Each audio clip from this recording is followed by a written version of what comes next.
हजरत मरियम जब मेहराब के अंदर थी और उनके मस्जिद में मेहराब के पास जब बेमौसम फल आ गए, बेमौसम फल, तो जकरिया ने जब बेमौसम फल देखे कि इसका तो मौसम नहीं हो, ये फल के पास तरबूज का मौसम नहीं, तरबूज मरियम के पास, तो क्या कहा था, अन्ना लकी हाज़ा, आए मरियम ये फल तेरे पास कहां से आ गए। वो मरियम जिसकी पाक दामनी का ऐलान अल्लाह ने किया है, वो मरियम जिसके पाक दामनी का ऐलान अल्लाह ने अर्श के ऊपर से किया है कि मरियम को किसी मर्द ने छुआ नहीं है, वो मरियम जिसकी पाक दामनी की गवाही अल्लाह ने दी है, उस मरियम से उसका कफील हिसाब ले रहा है, उसका सरपरस्त, अन्ना लकी हाज़ा, ये फल तेरे पास कहां से आए बता। तरबूज का मौसम नहीं, तरबूज कहां से आया, इस फल का मौसम नहीं, कहां से आया, यानी कौन लड़का देकर गया। मकसद ये था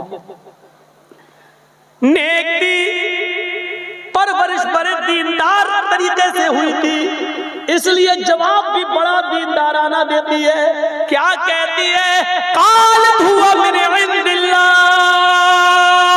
आए ज़करिया मैं आपकी सरपरस्ती में पली हुई हूँ, आपकी तालीम मुझे मिली है, आपकी बच्ची आपको धोखा नहीं दे सकती है, आपके साथ गद्दारी नहीं कर सकती है। रहा ये फल मेरे पास कहां से आए, हुआ मिन इंदिल्लाह, ये गैब से आए, फरिश्ता पहुंचा कर गया है, अल्लाह के पास से आए हैं। जवाब देखिए अल्लाह की नेक बंदी का जवाब कितना पाक साफ था, ये सारे के सारे बेमौसम फल अल्लाह के पास से आए, मेरा ताल्लुक किसी लड़के से नहीं, इस मस्जिद में नमाज पढ़ने आने वाले किसी नौजवान ने मुझे ये फल नहीं दिए, मैं ये सारे फल अल्लाह की तरफ से आए हैं, मैं गवाही देती हूँ। गौर करो, जब इतनी नेक और पाक दामन, और ऐसी पाक दामन जिसने बगैर शादी के, बगैर शौहर के बेटा दिया, और जब मोहल्ले में शहर में चर्चा हुआ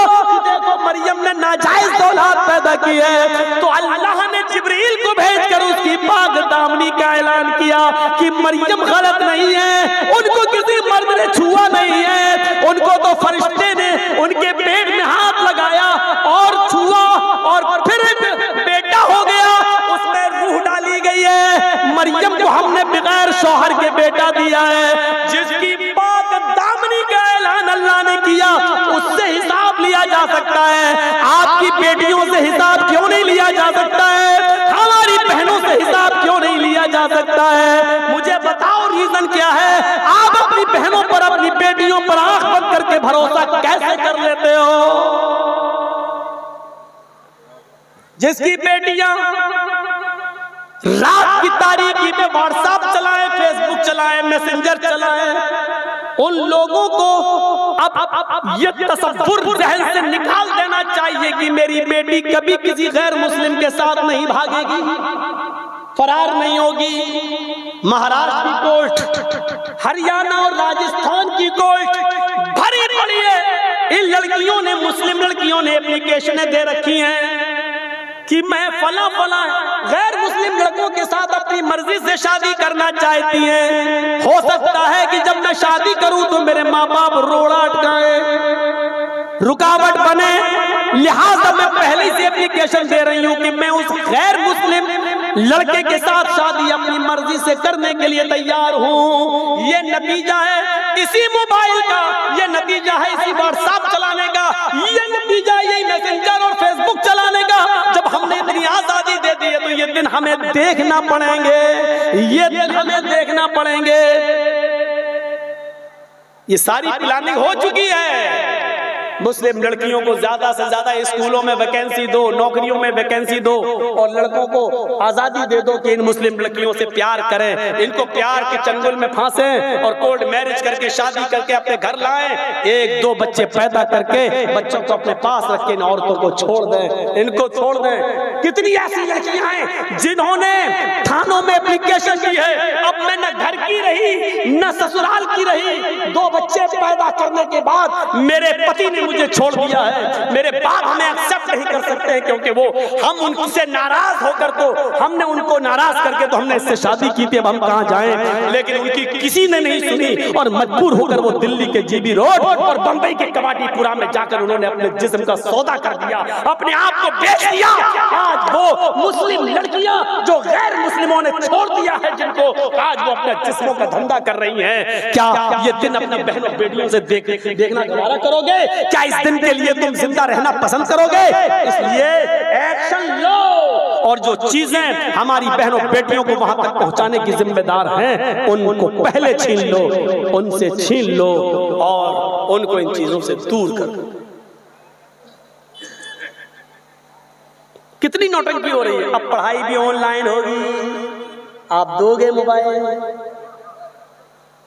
और इन 2 15 का कुछ ये कार्ड बना, ये यूट्यूब पे देना नहीं कोई भी। इनका कोई भरोसा नहीं है कि कब कह दें कि कोरोना फिर आ गया। अभी दिल्ली में बढ़ ही रहा है, पता नहीं कब आ जाए। ये कभी भी, ये 2 लोग जो देश के मेन जिम्मेदार हैं, ये जब चाहेंगे तब कोरोना ले आएंगे, और जब चाहेंगे तब खत्म हो जाएगा। जब चाहेंगे तब खत्म हो जाएगा। और कोरोना बड़ा समझदार है, ये नेता लोगों की रैलियों में नहीं आता है, ये गरीबों के घर में आता है, ये मजदूरों के घर में आता है, ये रैलियों में नहीं आता है। ये बहुत समझदार है कोरोना। मेरे प्यारे साथियों, आपको अपनी बेटी को अगर मजबूरी है, अगर देना ही पड़ रहा है, ऑनलाइन पढ़ाई हो रही है, तो आप बाखुद रहिए। आप देखिए कि अगर 5 घंटे पढ़ाई चल रही है तो 5 ही घंटे के लिए मोबाइल दीजिए, उसके बाद ले लीजिए। निगरानी करना पड़ेगी, क्योंकि ये उम्र बड़ी बहकने की उम्र होती है, ये उम्र बड़ी बहकने की उम्र होती है। इसलिए मेरे भाइयों, अपनी बहनों बेटियों को बहकने से बचाइए। तो मैं बात कर रहा था इस चीज की, तो अब मैं बात करना चाहता हूं ये कि हमें और आपको समझना चाहिए इस्लाम के अंदर पूरा का पूरा दाखिल होना क्या है। इस्लाम के अंदर पूरा का पूरा दाखिल होना ये कि हमारा उठना, हमारा बैठना, हमारा सोना, हमारा जागना, हमारा खाना, हमारा पीना सब इस्लामी हो जाए, हमारी शादी भी इस्लामी हो जाए। क्या हमारी शादी इस्लामी हो रही है? आप बताइए, कितने लोग बारात में जाते हैं? बारात का कोई तसव्वुर है इस्लाम में? कोई एक बता दे कि बारात का कोई तसव्वुर है इस्लाम में? 100 आदमी, 150 आदमी, 200 आदमी, और हमारे उत्तर प्रदेश में आ जाओ तो 400 आदमी और 500 आदमी भी चल रहे हैं। और लड़की वाला बफर सिस्टम करता है, बफे सिस्टम। बफे सिस्टम जानते हैं ना? कुर्सियां उर्सियां कुछ नहीं रहेंगी, सारा खाना पका हुआ रखा है, प्लेट उठाओ, खड़े होकर अपने हाथ से जो निकालना चाहो खाओ, खड़े हो। अब हम गए प्लेट लेकर, यहाँ से ये उठा लिया पनीर, शाही पनीर, यहाँ से चिकन, यहाँ से तंदूरी, यहाँ से मटन मसाला, खाते जा रहे हैं और इधर से उठाते जा रहे हैं, खड़े होकर। कुर्सियां नहीं है बैठ के खाने का। इसका नाम रखा गया बफे सिस्टम, जिसका नाम होना चाहिए था कुत्ता सिस्टम, जिसका नाम होना चाहिए था गधा सिस्टम, जिसका नाम होना चाहिए था खिंजीर। अरे खिंजीर हम क्यों बोले? जिसका नाम होना चाहिए था सुअर सिस्टम। वो और मौलवी होंगे जो कहते होंगे खिंजीर, सुअर कहने से 40 दिन जबान गंदी होती है। तेरे बाप की हदीस होगी? हमें ऐसा कुछ नहीं मिला। अरे इंग्लिश में पिग कह दोगे हैं? अरे अरबी में खिंजीर कहते हैं, तो उर्दू में भी तो कुछ कहते होंगे। उर्दू में क्या कहेंगे? उर्दू में सुअर कहेंगे, हिंदी में सुअर कहेंगे, इंग्लिश में पिग कहेंगे। जब इंग्लिश में पिग कह सकते हो तो उर्दू में और हिंदी में सुअर कहने में क्या एतराज है आपको? तो इसका नाम होना चाहिए था सुअर सिस्टम, गधा सिस्टम, जानवर सिस्टम। इसका नाम रखा गया बफे सिस्टम। शादियों में आसानियां पैदा करो, आसानियां। इस्लाम आसान शादी का हुक्म देता है। खुद मोहम्मद रसूलुल्लाह सल्लल्लाहु अलैहि वसल्लम की शादी तसव्वुर करो, कैसी शादी?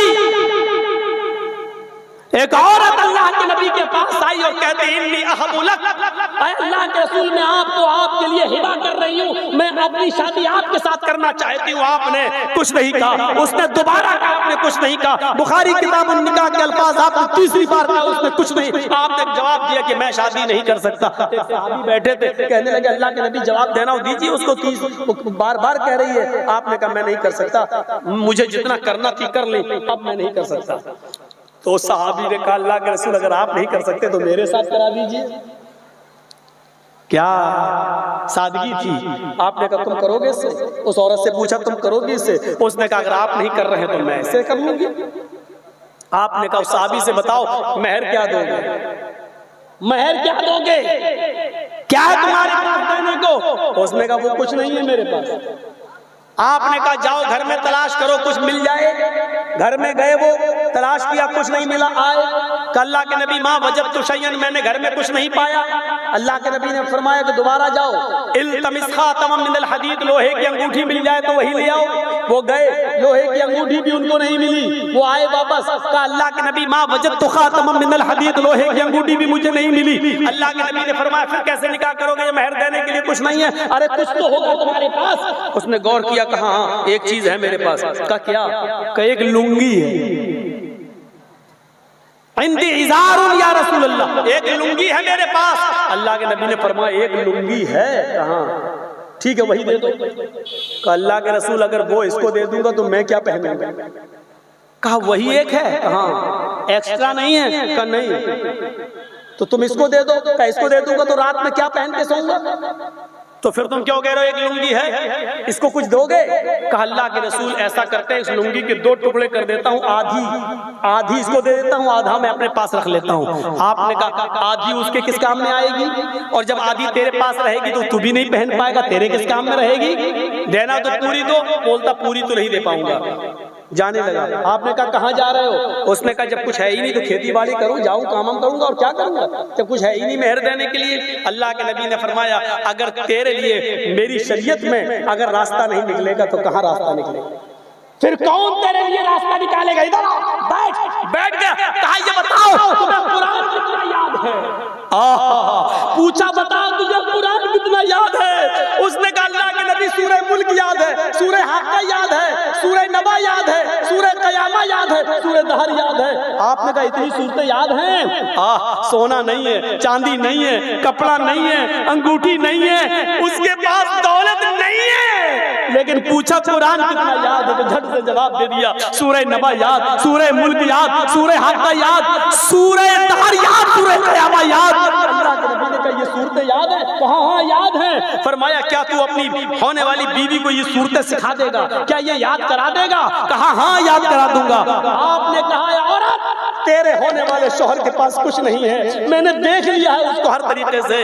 अगर मैं इन्हीं कुरान की सूरतों को मेहर बना दूं और ये सूरतें तुझे याद करा दे और तेरा यही मेहर हो जाए तो क्या तू इसको कबूल करती है? उसने कहा अल्लाह के रसूल जिस औरत के निकाह में कुरान की सूरतें मेहर बन जाएं, उस औरत से ज्यादा पाकीज़ा और बाबरकत निकाह किसका हो सकता है? मुझे मंजूर है। आपने निकाह पढ़ाया और इन सूरतों को मेहर बनाकर उस औरत को उसके साथ रुखसत कर दिया। ना बारात का पता, ना नाचने वालों का पता, ना ढोल ताशों का पता, ना हल्दी का पता, ना उपटने का पता, ना मेहंदी का पता। इस सादा शादी का चर्चा 1400 साल बाद बंगाल की खाड़ी में आपकी बस्ती में आज भी हो रहा है। बताओ जो अमीर लाख और करोड़ों रुपए खर्च करते हैं उनकी शादियों के चर्चे कितने दिन चलते? जरा बताओ।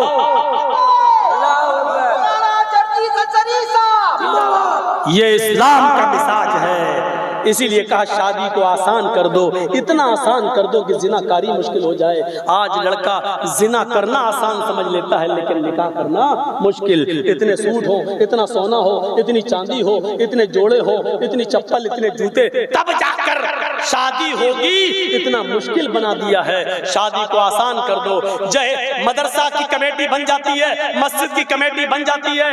एक कमेटी ऐसी बनाओ जिसमें गरीब लड़कियों की शादी का इंतजाम किया जा सके, गरीब लड़कों की शादी का इंतजाम किया जा सके, सामूहिक शादियां हो, एक ही मैदान में उन लड़के और लड़कियों को इकट्ठा करके निकाह करा के और थोड़ा बहुत समाज के लोग चंदा उंदा करके लड़की का घर बसाने भर और घर की जरूरी चीजें देकर उनका रुखसत कराकर उनका निकाह करवाएं। अगर आपको मुआशरे को जिना से बचाना है, बेपर्दगी से बचाना है, तो इस कदम को उठाइए आप। इस्लाम के अंदर आसानी ही आसानी